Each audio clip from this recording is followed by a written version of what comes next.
प्यारे दर्शकों, आप सभी का हमारे चैनल में स्वागत है। धर्म से जुड़ी वीडियो देखने के लिए हमारे चैनल को सब्सक्राइब और लाइक करें। धन्यवाद। प्यारे दर्शकों, अगर आपने वीडियो का इससे पहला भाग नहीं देखा तो इस चैनल पर जाकर देखें। धन्यवाद। हम यह दुआ करते हैं कि प्यारे दर्शकों के ऊपर वाहिगुरु कृपा करे। सभी प्रेम से बोलो वाहिगुरु। जीवन वृत्तांत। गुरु अमरदास जी। गुरु जी ने सावन मल को हरिपुर भेजना। एक दिन बलू आदि सिखों ने प्रार्थना की, सच्चे पातशाह, दूर दूर से हिंदू मुसलमान आदि अनेक जातियों के लोग दर्शन करने के लिए आते हैं, मगर उनके रहने के लिए कोई खुला स्थान नहीं है, इसलिए कोई खुला मकान बनाना चाहिए। यह प्रार्थना सुनकर गुरु जी बाबा बुढ़ा जी आदि वृद्ध सिखों के साथ सलाह करके अपने भतीजे सावन मल्ल को कहा कि आप अपने साथ 5 सिख लेकर रियासत हरिपुर के राजे के पास जाओ और वहां से मकानों के लिए लकड़ी के गट्ठे बांधकर ब्यास नदी के मार्ग से भेजने का प्रबंध करो। सावन मल ने कहा, महाराज, पहाड़ी लोग मूर्ति पूजक है, वह गुरु पूजक नहीं है, इसलिए लकड़ी खरीदने के लिए बहुत धन चाहिए। गुरु जी ने कहा, सब शक्तियाँ आपके अधीन होंगी, तुम जिस तरह चाहोगे उनका प्रयोग करके राजे को गुरु घर का प्रेमी बना लेना, फिर वह आप ही गुरु घर के लिए जिस वस्तु की जरूरत होगी तुझे दे देगा। यह बात कहकर गुरु जी ने सावन मल्ल को अपने हाथ का एक रुमाल दे दिया और कहा कि इस रुमाल को हाथ में पकड़कर जो कुछ चाहोगे वह हो जाएगा।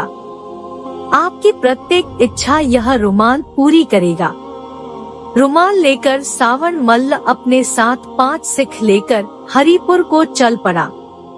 जब हरिपुर पहुंचा तो देवनेथ ही उस दिन एकादशी का व्रत होने के कारण राजे की तरफ से आज्ञा थी कि कोई अन्न को हाथ न लगाए, परंतु सावन मल ने साधारण की तरह प्रसाद तैयार करके साथियों सहित आप खाया और कुछ आने वालों को दे दिया। इस बात की राजे को खबर हुई तो उसने भाई सावन मल को बुलाकर पूछा कि आपने आज एकादशी के दिन अन्न क्यों खाया है, व्रत क्यों नहीं रखा? तब सावन मल ने कहा कि गुरु जी का लंगर सदा ही चलता रहता है, क्योंकि गुरु घर इस तरह के भ्रमों में विश्वास नहीं रखता। यह उत्तर सुनकर राजे के गुरु एक बैरागी साधु ने कहा, यह आज्ञा नहीं मानते, इनको कैद कर देना चाहिए। अपने गुरु के कहने के अनुसार राजे ने सावन मल को कैद कर दिया। दूसरे दिन ही राजे के लड़के को हैजा हो गया और वह मर गया। राजे के महलों में रोना पीटना शुरू हो गया। राजे के मंत्री ने कहा, महाराज, आपने जो गुरु के निर्दोष सिखों को कैद में डाल दिया है, यह उन्हीं के निरादर का फल है कि मृत्यु राजकुमार की हो गई है। उनको कैद से निकालकर उनसे क्षमा मांगो। राजे ने अपने मंत्री को भेजकर क्षमा मांगी और उन्हें कैद से छोड़ दिया। तब सावन मल ने कहा, अगर राजा गुरु का सिख बन जाए तो मैं उसके लड़के को जिंदा कर दूंगा। जब राजे को बात बताई गई तो उसने कहा, यदि मेरा लड़का जिंदा हो जाए तो मैं और मेरा परिवार सभी गुरु जी के सिख बन जाएंगे। उस गुरु सिखों को जल्दी से जल्दी महलों में बुला कर ले आओ। जब वजीर ने आदमी भेजकर सावन मल को महलों में बुलाकर राजे को यह बात बताई तो सावन मल ने राजे को कहा कि आप सभी चुप होकर बैठकर सत्यनाम का स्मरण करो और रोना पीटना बंद कर दो।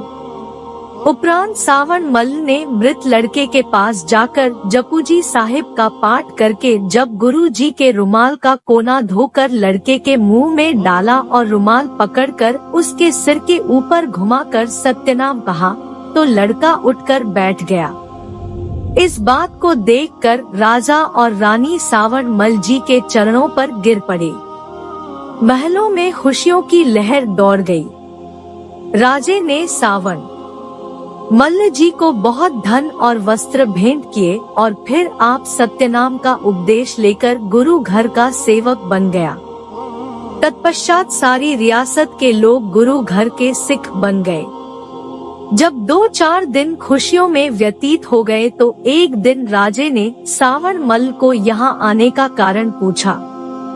सावन मल्ल ने कहा, महाराज, व्यास नदी के किनारे एक गोइंदवाल नगर है। वहाँ गुरु नानक जी की गद्दी पर तीसरी ज्योति बैठने वाले गुरु अमरदास जी निवास करते हैं। उन्हीं के दर्शन को बहुत सिख सेवक आते हैं। उन्हीं के आराम के लिए गुरु जी वहाँ मकान बनवा रहे हैं, जिनके लिए बहुत सी लकड़ी की जरूरत आदमियों को हुक्म राजे उसी समय ही अपने दे दिया कि मकानों में काम आने वाली दियार आदि लकड़ी काट कर उनके बेड़े बांधकर व्यास में तैरा दो। इस तरह जल्दी ही बहुत लकड़ी गोइंदवाल पहुँचने लगी और लोग अपने अपने मकान और दुकानें बनाने लगे। सावन मल्ल को अहंकार हो जाना। जब लकड़ी की जरूरत पूरी हो गई तो गुरुजी ने सावन मल्ल को गोइंदवाल वापस बुला भेजा, मगर सावन मल्ल ने सोचा कि अगर मैं चला गया तो गुरुजी मुझसे अपना रुमाल ले लेंगे तो फिर मेरी कोई मान्यता नहीं रहेगी, मेरी सारी शक्ति चली जाएगी।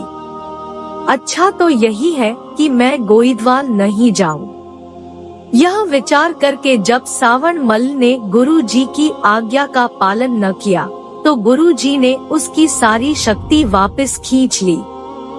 शक्ति के चले जाने के कारण सावन मल्ल बहुत पछताया और गुरु जी से अपनी भूल चुकाने के लिए गोइंदवाल जाने के लिए तैयार होकर उसने राजे को कहा कि अपने परिवार समेत गोइंदवाल चलकर जी के दर्शन करके अपना जन्म सफल कर लो। गुरु जी अपने सेवकों की मनोकामनाएं पूरी कर देते हैं। राजे ने गुरु जी के दर्शन करने आना सावन मल्ल की प्रेरणा के साथ राजा और रानी भी गुरु जी के दर्शन करने के लिए गोइंदवाल आ गए। पहले सावन मल्ल आप अकेला ही गुरु जी के पास हाजिर हुआ और माथा टेक कर कहा कि महाराज, हरिपुर का राजा अपनी रानी सहित आप जी के दर्शन करने आया है। गुरु जी ने वचन किया कि राजा पहले लंगर से प्रसाद खाकर फिर हमारे पास आए। अगर उसकी रानियां भी आना चाहे तो पहले वे सफेद वस्त्र पहन कर आए। रंगदार वस्त्र पहनकर कोई न आए, न ही कोई मुंह ढक कर आए। जब राजा इसी तरह गुरु जी की आज्ञा के अनुसार प्रसाद खाकर और रानियों ने सफेद वस्त्र पहनकर गुरु जी के पास उपस्थित हुए तो एक रानी ने गुरु जी के पास सिख बैठे हुए देखकर घूंघट निकाल लिया। गुरु जी ने उसको देखकर कहा कि यह पागल किस लिए आई है? क्या इसको हमारे दर्शन करने अच्छे नहीं लगते थे? आप जी के इस स्वाभाविक वचन के साथ वह रानी उस समय ही सूझबूझ भूलकर चीखें मारती हुई बाहर को भाग गई। इस बात को देखकर राजा बड़ा चिंतित हुआ। उसको गुरु जी के वचनों पर बहुत श्रद्धा हो गई। राजा गुरु जी के दर्शन करके वापस अपने घर चला गया। गुरु जी ने सावन मल्ल की श्रद्धा और प्रेम को देखकर उसको फिर वर शक्ति प्रदान की और कहा कि आप हरिपुर जाकर गुरु सिक्खी का प्रचार करो। फिर कभी मन में इस शक्ति का अहंकार न करना। राजे की रानी पागल हो गई। रानी की शादी गुरु जी ने अपने एक सिख सज्जन के साथ कर दी, जो लंगर के लिए लकड़ियां लाता था और अपनी कृपा दृष्टि के साथ रानी का रोग भी दूर कर दिया। अगला भाग देखने के लिए चैनल को सब्सक्राइब और लाइक करें। धन्यवाद।